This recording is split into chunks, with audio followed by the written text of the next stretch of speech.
Seguinte, nessa aula a gente vai fechar o capítulo de mecânica clássica, em que a gente vai falar sobre molécula triatômica linear, como exemplo, a molécula de gás carbônico, em que a gente poderia, né, pensar num modelo simples para a molécula de gás carbônico, como sendo esse daqui que eu vou apresentar para vocês. Em que, para isso, ó, considerem esse sistema massa-mola que a gente tem aqui na figura, em que a gente tem essas três massas ao longo de uma linha sujeita a forças pareadas representadas por molas, né? Constante elástica K12, esse daqui, e essa aqui constante elástica K23, em que essa figura vai mostrar as interações entre as massas vizinhas, só que está omitindo uma possível interação entre a massa 1 e a massa 3, né, com a constante elástica K13. Em que, para esse sistema que a gente quer tratar, a gente vai assumir, sem perda de generalidade, que os comprimentos de repouso de ambas as molas internas são iguais a B, ou seja, o comprimento de repouso dessa mola é igual a B e dessa aqui é igual a B. E para simplificar o nosso problema ainda mais, a gente vai assumir que as duas massas externas são iguais, que M1 é igual a M3 e que M2 é diferente delas. E a gente vai assumir que essa constante elástica K13 seria zero, né? Vai ser zero, conforme a gente vai assumir aqui. Em que, por exemplo, esse aqui seria o átomo de oxigênio, esse outro átomo de oxigênio, esse aqui seria a molécula, o átomo, perdão, de carbono. E com essas simplificações a gente pode obter, então, expressões simbólicas simples, só que não triviais, para as frequências e modos normais de vibração. Em que, para isso, a gente vai usar dois métodos diferentes para ilustrar algumas funções do matemática e como a gente implementa isso na modelagem de um problema real. E também a gente poderia fazer uma análise numérica, só que isso daqui eu não vou tratar nesse caso, a gente vai tratar apenas de forma simbólica o problema.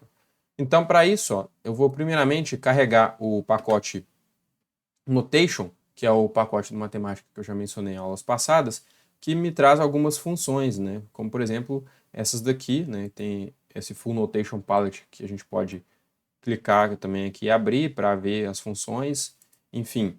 Mas a função que eu vou estar interessado é nessa Symbolize, que ela vai permitir tratar esse trem aqui como um símbolo, né? Qualquer como algum outro, né? Como, por exemplo, A, B, C, porque quando a gente coloca esse underline 1 aqui, o matemático ele pode apresentar algum conflito quando a gente vai colocar isso na solução de alguma equação.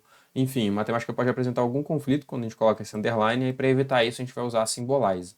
Então, eu estou aqui aplicando Symbolize às massas, às acelerações, né, que são, no caso, as derivadas segundas da posição com relação ao tempo, né, para cada corpo, para as constantes elásticas também. Então, estou aqui aplicando Symbolize, né, pronto, apliquei o Symbolize, e agora, as equações de movimentos para o sistema geral vão ser obtidas da segunda lei de Newton, em que a gente vai assumir que a força da mola aqui, né, ela é proporcional à sua mudança de comprimento, ou seja, a força elástica é igual a K delta X.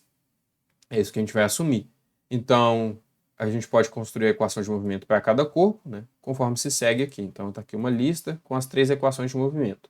Aí, explicando brevemente cada uma delas, a gente tem aqui que para o corpo de massa M1, a gente tem, por exemplo, né, aqui a força elástica associada entre a mola 1 e 2, né, então aqui a constante elástica K12, e aqui a gente vai ter a mudança de comprimento, né, que é dada por x2, na posição x2, menos a posição x1, menos b, né, que seria o comprimento de repouso da mola. E aí a gente tem aqui a força elástica entre 1 e 3, né, que a mudança de comprimento, né, é dada por x3 menos x1 menos 2b, porque de fato aqui, ó, x3 menos a posição x1 menos 2b, que é essa separação aqui, né, que é b em repouso, né, aqui b em repouso, que é o comprimento natural da mola. E da forma como eu coloquei aqui, então, a gente pode supor, né, que essas forças, né, por exemplo, se o eixo x positivo está para a direita, né, então essas forças, como são positivas, elas estão apontando para a direita, ou seja, elas estão puxando a massa M1 para cá, né, tanto essa força aqui, quanto a força entre 1 e 3. Né. Então, as forças estão puxando a massa para a direita. Aí aqui, ó, para a massa 2, a gente tem a força elástica entre 2 e 3, né? Então aqui K2, 3. Então essa força elástica, né, tá puxando a massa 2 para cá. E a gente tem a força elástica entre 1 e 2, que vai estar puxando a massa 2 para cá, né? Então, por isso, o sinal de menos aqui. Aí, a análise dos comprimentos é análoga, que a gente fez anteriormente aqui.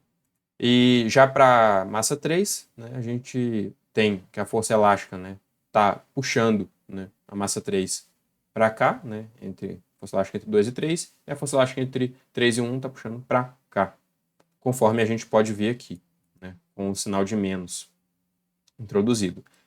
E beleza, avaliando, a gente tem essas equações, em que, no caso, para esse caso especial que a gente vai tratar, essas equações elas podem ser simplificadas com o que eu já tinha falado, né? Ou seja, que a massa 3 vai ser igual a M1, que K12 vai dar lugar a K, que K23 vai dar lugar a K, e que K13 vai ser igual a zero, né? Que é, de fato, essas suposições que a gente está fazendo. Então, como é que a gente implementa isso? Bom, atribuindo ao novo símbolo EQ1, a gente coloca aqui as equações geradas e substitui essas informações, né, nas equações geradas, né?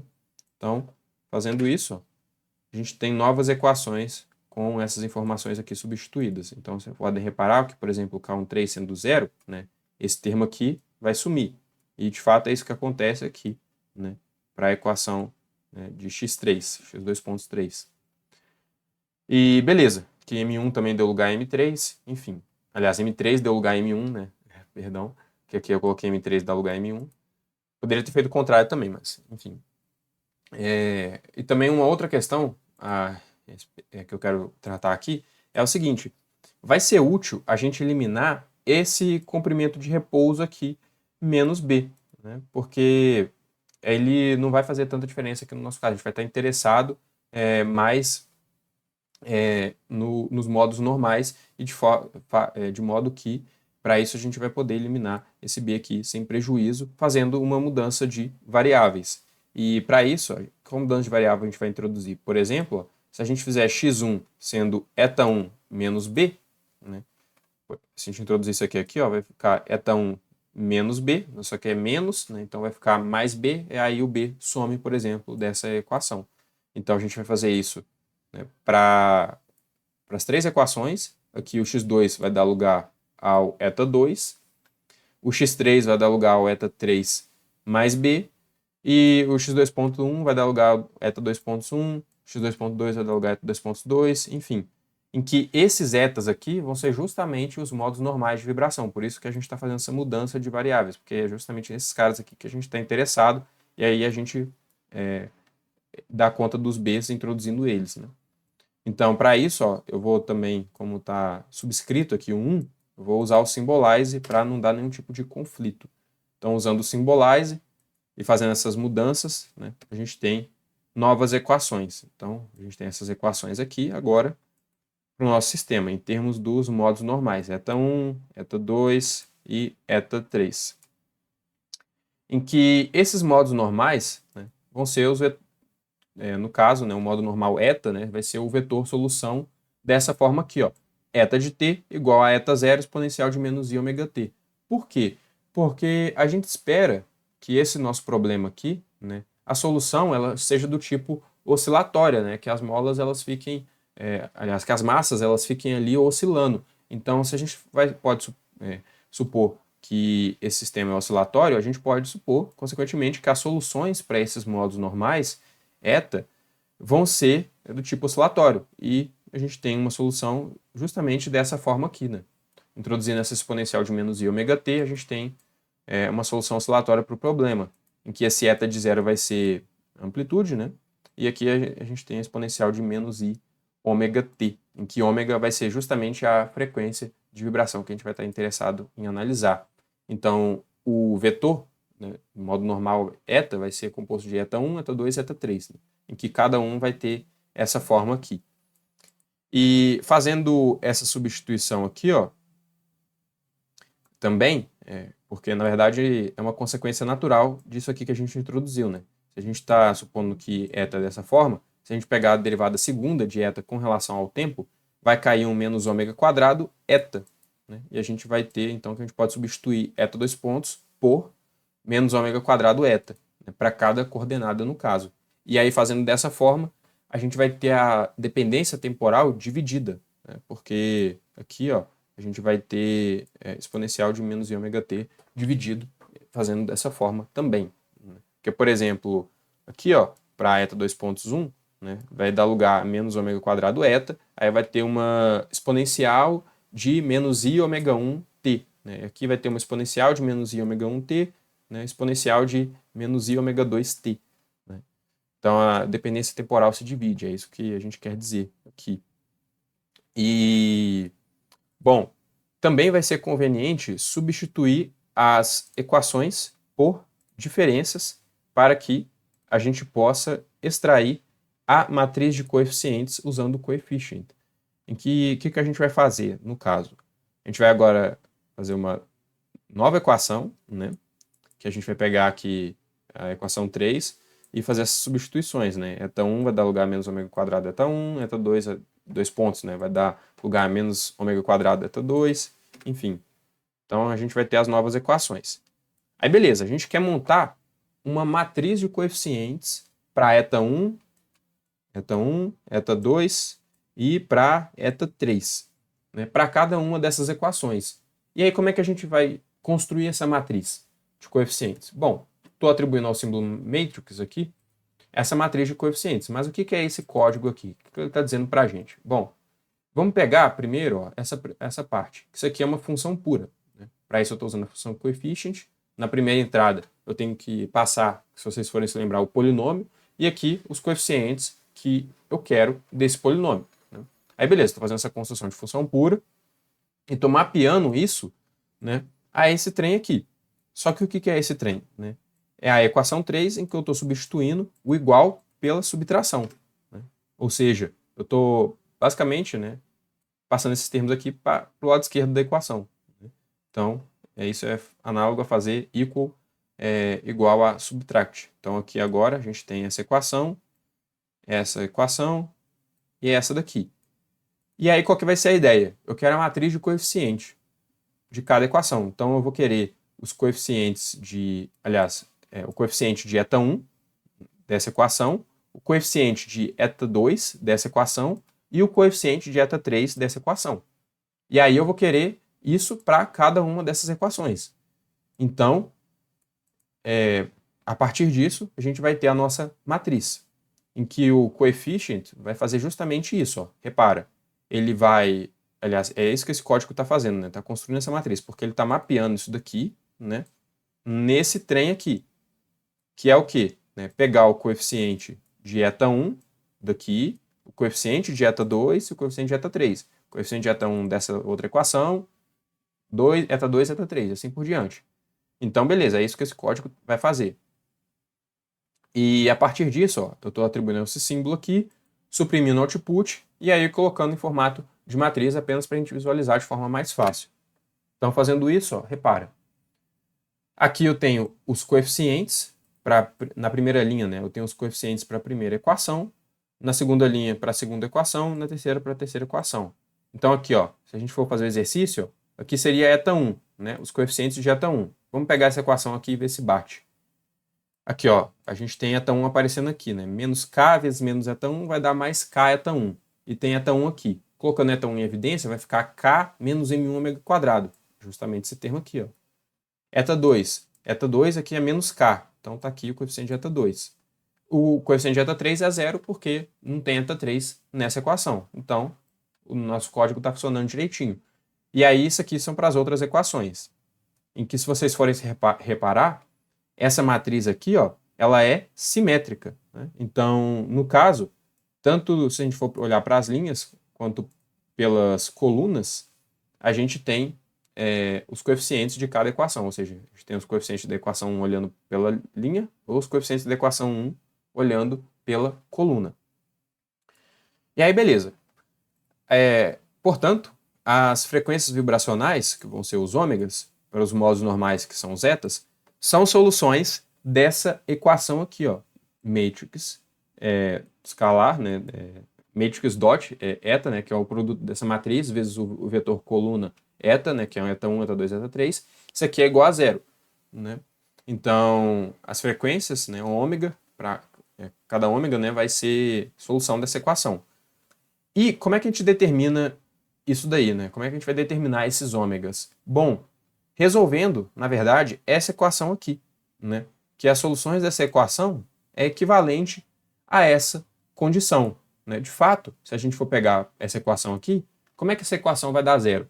Ou se eta for zero, né, que seria o vetor nulo, que é a solução trivial, ou se isso aqui, né, for zero, né? Mais especificamente, o determinante dessa matriz for zero. Então, a gente tem essa condição aqui para tratar e resolver, que vai dar para a gente as frequências e os modos eta. E mais um detalhe é o seguinte, a gente quer evitar frequências negativas nesse problema, a gente só quer pegar as frequências positivas. E aí, para resolver isso, a gente vai resolver a equação em termos de ômega quadrado em vez do próprio ômega. E depois a gente vai obter a raiz positiva, porque se a gente resolvesse em termos de ômega, a gente ia ter as partes negativas. Então a gente vai pegar em ômega quadrado e depois pegar as partes positivas, né? Então, para fazer isso, ó, o que a gente vai fazer? Vamos implementar esse código aqui, que nada mais nada menos do que o seguinte, ó. Estou pegando a solução dessa equação para variável ômega 2, né? E o que é essa equação aqui? É justamente esse trem aqui, né? Então, só que com uma leve mudança, que é o seguinte, ó. Eu estou pegando aqui, ó, matrix. Então, vamos pegar aqui, ó. O que é isso daqui? Eu estou pegando matrix, que é essa matriz, e estou substituindo ômega quadrado por ômega 2. Então, o que ele está fazendo? Vou colocar isso aqui em formato de matriz, para ficar melhor. Ou seja, ele está pegando ômega quadrado e substituindo o termo de ômega 2, né, para a gente se livrar, de novo, das frequências negativas. Então, é isso daqui. E aí ele está pegando, ó, o determinante disso igualando a zero, né? Então, essa aqui é a nossa equação. Essa é a equação para a gente resolver, que vai dar a solução para os ômegas e para os etas, né? E aí, beleza. Pegando a solução dessa equação para o ômega 2, né? E dando uma simplificada, né, na nossa resposta, a gente obtém isso daqui, né? A gente obtém três soluções. Ômega 2 como sendo zero, que seria o nosso ômega quadrado, né? Ômega 2 sendo zero, ômega 2 sendo Km1, ômega 2 sendo K vezes esse trem aqui. Agora, lembrando, esse ômega 2 aqui é algo que a gente implementou para dar conta das frequências negativas, né? Então, como é que a gente vai obter as frequências mesmo, né, os ramos positivos? Bom, a gente vai substituir, ó, o ômega pela raiz de ômega 2, né? Porque fazendo assim a gente obtém quem que são de fato os nossos ômegas. E então, né, a gente vai pegar as partes somente positivas, né, somente as frequências positivas. Então, pegando ômega e substituindo por raiz de ômega 2 e substituindo, né, esse trem que a gente obteve nisso daqui, né, a gente vai ter aqui as nossas frequências de vibração, né? Então aqui a gente tem o nosso ômega 1, nosso ômega 2 e o nosso ômega 3, por sua vez, né? Então a gente substituiu, né, esse trem que a gente tinha obtido, né, nisso daqui, né? Em que são basicamente duas substituições, né, que a gente está fazendo aqui. E a gente está armazenando isso tudo nesse novo símbolo Frac Rule, né? Então, ó, reparem, os modos eta são então encontrados substituindo as frequências ômega de volta nas equações de movimento e determinando as amplitudes eta zero a partir das condições iniciais. Então, se a gente quisesse obter os modos eta, basta a gente substituir isso aqui, né, que a gente obteve, nas equações de movimento, né? Por exemplo, aqui, ó, né, nas equações de movimento. E a gente poderia também determinar as amplitudes eta zero, dando condições iniciais. E reparem, como a gente tem liberdade para definir uma dessas amplitudes, que é isso que a gente vai fazer agora, no final das contas, né?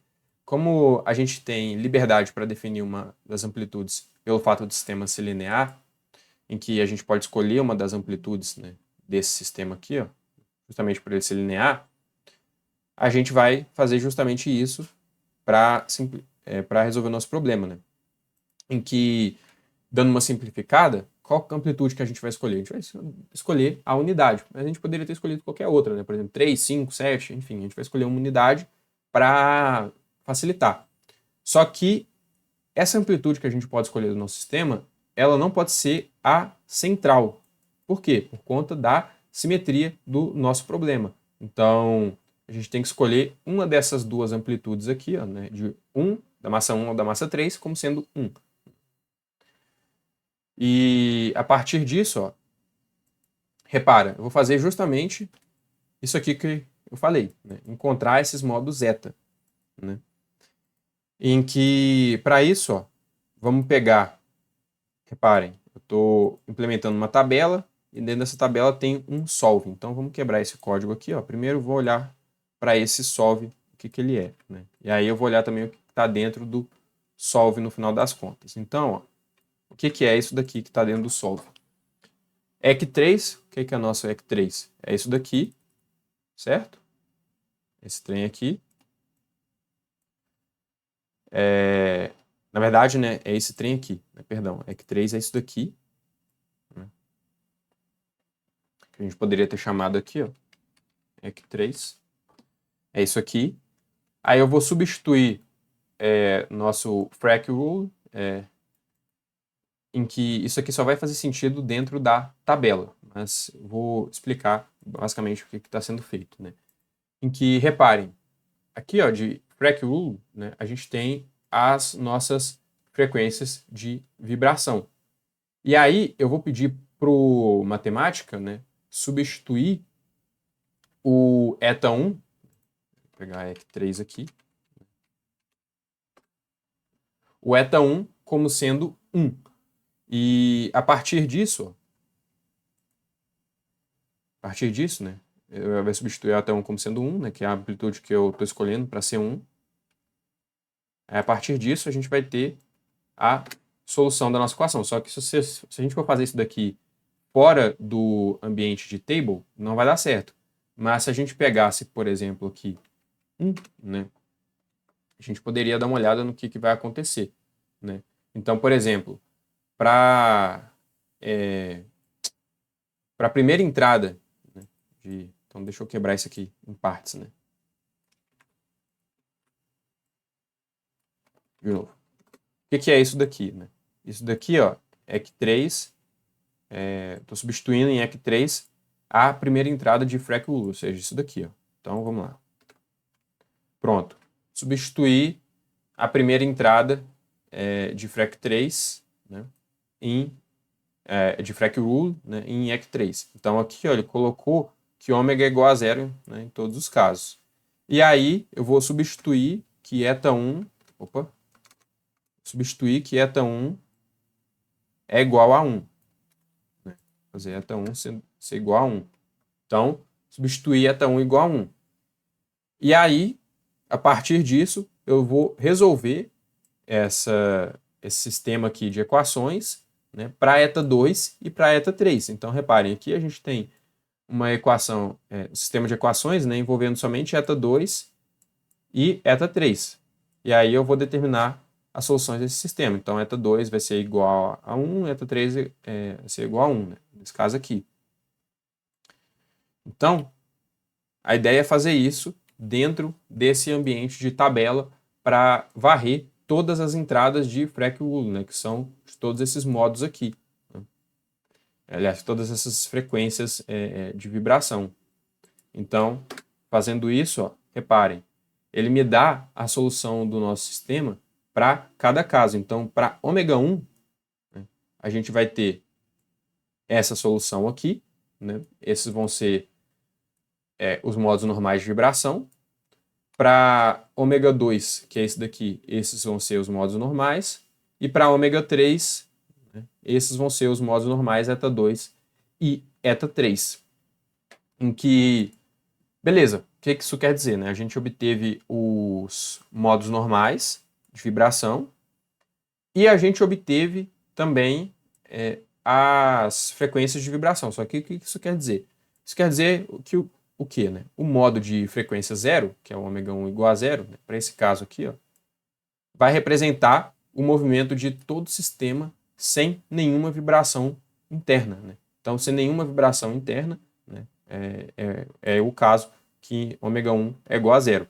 Agora, já no segundo modo, em que a gente tem ômega 2 igual a raiz de K sobre M1, a massa central permanece estacionária, enquanto as duas massas externas vibram em direções opostas simetricamente. De fato, é isso que acontece, porque eta2, notem, eta2 é zero, né? Então, o modo normal de vibração da massa 2 é zero, então está parado.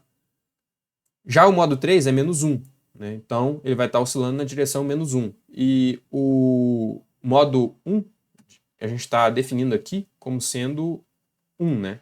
Que é a amplitude que a gente tinha falado que a gente tinha liberdade de escolher. Então, ele está se movendo, né, na direção oposta a esse modo 3 aqui. Então, por exemplo, essa massinha 3 ela está se movendo para a esquerda, a massa 1 ela está se movendo para a direita, e o 0, né,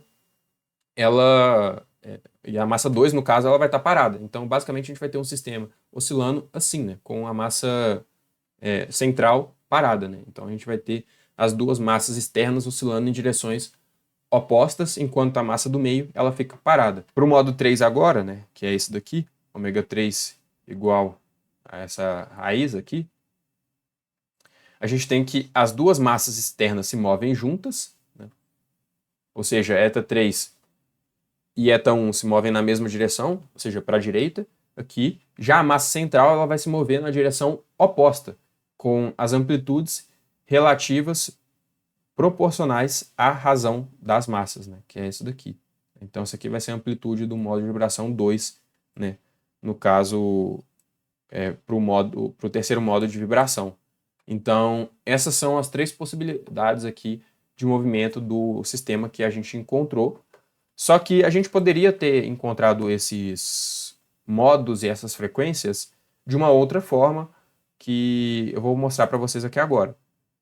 Então, caso não tenha ficado claro a explicação de algum desses pontos aqui, deixe nos comentários, porque pode parecer muita coisa, né? Então, caso não tenha ficado alguma coisa clara, de repente deixe nos comentários aí que eu posso estar respondendo e ajudando vocês. Mas, enfim, seguindo, existe uma outra maneira de obter os autovalores e autovetores do nosso sistema, né? Em que os autovalores, né, vão ser obtidos e os autovetores também através da função Eigensystem, né, em que a gente vai transformar o sistema de equações nessa forma aqui, ó, HV igual a menos ômega quadrado eta, que é uma equação de alto valor, né? E aí a gente usa o Eigensystem, né, que é a função que determina o sistema, para obter os altos valores lambda igual a menos ômega quadrado aqui e os autovetores correspondentes, né, no caso o autovetor zeta, em que... Como é que a gente vai fazer para implementar o Eigensystem, então? Bom, primeiramente, a gente vai pegar a equação 2, que é essa daqui, né? E vai extrair os lados direitos e dividir pelas massas, né? Então, a gente vai pegar o lado direito das equações e dividir pelas massas. Então, é isso que esse comando aqui vai dizer para a gente, né? Então, basicamente, ó, a gente está pegando... Aqui, ó. Vamos pegar a entrada 2, né, por exemplo, dessa equação, né? Aliás, entrada 2 não, perdão. Eu estou mapeando, né, o segundo argumento. Deixa eu voltar aqui com a equação. Eu estou mapeando o segundo argumento, né, a equação 2. Ou seja, isso aqui vai me dar justamente o meu lado direito, né? É isso que essa função pura vai fazer. Ela vai pegar a segunda entrada aqui, né, desse primeiro argumento da minha lista, né? E qual que é a segunda entrada? Seria justamente isso daqui. E aí, estou mapeando isso na equação 2, e sendo assim, eu vou dividir pelas massas, né? Cada equação pelas massas. Então, eu vou dividir a primeira pela massa 1, a segunda pela massa 2 e a terceira pela massa 3, que é igual à massa 1. E aí, a partir disso, eu vou simplificar. Então tá aqui. Esses são os lados direitos divididos pelas massas. Conforme vocês podem ver, tá aqui, ó, K menos eta1 mais eta2 dividido por M1. Aqui e assim por diante, né? Então, beleza. Extraímos o lado direito e em seguida a gente vai construir a matriz de coeficientes. E como é que vai ser essa matriz de coeficientes? Bom, a gente vai pegar esse lado direito que a gente obteve aqui, né, e vai mapear a função que vai dar a matriz de coeficientes. No caso, os coeficientes de eta1, eta2 e eta3. Então, é algo análogo ao que a gente fez aqui, né? Algo análogo ao que a gente tinha feito. Então, voltando. Pronto, aqui. Definido o H, né? E agora vamos pegar a forma matricial de H. Então, está aqui os coeficientes dessa primeira equação, aliás, desse lado direito, né? No caso, a gente tem aqui, ó, menos Km1 para eta1, Km1 para eta2, né? Vocês podem ver, e 0 para eta3. E a partir disso, então, a gente tem a nossa equação de alto valor construída, né? Que é H vezes eta menos ômega 2 vezes eta. Então, o que seria o eta, né? Seria o eta1, eta2, eta3, né? Seria justamente esse vetorzinho aqui, né? Em que, para obter os autovalores e autovetores, a gente vai usar o Eigensystem. Em que, para isso, estou pegando essa lista e armazenando, né, as saídas do Eigensystem. Porque o que o Eigensystem H vai me dar? Vai me dar os autovalores e autovetores, né? Então, ele me deu aqui, ó, os autovalores e autovetores. Então, repara, dado o formato desse output aqui, né, que é uma lista de listas, eu estou armazenando nessa primeira entrada, né, os lambdas, que são esses, e nessa segunda entrada os vetores, né, que são esses aqui. Então, é isso que esse código está fazendo, né? Aí, beleza. Definimos quem que é lambda, quem que é vectors, e assim a gente pode calcular as frequências, que vão ser o quê? As raízes de menos lambda, né? Tomando a raiz quadrada de menos lambda, a gente tem aqui as nossas frequências, que são os modos normais de vibração, conforme a gente já tinha obtido também aqui, ó, né? Em que a gente colocou menos lambda justamente para dar conta da parte positiva da raiz, né, que a gente quer. E a partir disso a gente tem aqui então os modos normais aliás, as frequências de vibração, né, os ômegas. E então, né, perceba que também o Eigensystem ele não normalizou esses autovetores aqui, ó, certo? Não está normalizado, só que a gente poderia normalizar. Então, a gente vai construir agora os modos normalizados, ou seja, o eta1, eta2, eta3 normalizados. E para isso, o que a gente vai fazer? A gente pega esses vetores aqui, né? São esses. E como é que a gente vai normalizar eles? A gente vai dividir, né, pela raiz quadrada do produto escalar aqui de cada um, né? Então, por exemplo, a gente vai pegar esse vetor e dividir pela raiz quadrada do produto escalar dele com ele mesmo. Então, vai ficar a raiz, esse vetor dividido pela raiz do produto escalar dele com ele mesmo. Que é isso que a gente está fazendo aqui, ó, né? Pegando, dividindo pela função pura, raiz quadrada, né, sendo mapeada nos vetores, em que isso aqui, ó, é justamente o dot, né, o produto escalar. Aquele ponto está representando o produto escalar. E fazendo assim, então, a gente tem essa implementação da normalização dos modos. Então, está aqui os modos normalizados, né, que a gente pode transpor isso, colocar em formato de matriz. Então, pronto. Aqui a gente tem a mesma coisa que a gente obteve anteriormente, né? Se vocês forem reparar, no caso anterior a gente não tinha normalizado. Então vamos pegar só, por enquanto, ó, os ômegas aqui e os modos normais de vibração, né? Então, os modos normais de vibração, aqui, ó, são exatamente os mesmos que a gente tinha obtido, né, aqui, né? Conforme vocês podem ver, né? Esse aqui seria o primeiro modo, esse aqui é o segundo modo, né? Aqui. Aliás, esse daqui, né, está correspondendo a esse daqui. E esse daqui, por sua vez, está correspondendo a esse daqui. Então, é porque é apenas a ordenação na qual a matemática colocou aqui, ó. No caso, se vocês forem reparar, o que a gente está chamando de terceiro modo aqui, né? Pô, peraí. Pronto. Aqui, o que a gente está chamando de terceiro modo, né, que é esse daqui, o matemático está colocando, nesse caso aqui, ó, na segunda entrada. Né? Então, por isso que teve aquela diferença. Mas é só a gente fazer a associação aqui que a gente tem exatamente os modos normais e as frequências naturais de vibração para o nosso sistema. Então, a gente tem essas duas implementações para resolver esse nosso problema aqui, né, de encontrar os modos normais de vibração desse sistema e as frequências de vibração dele.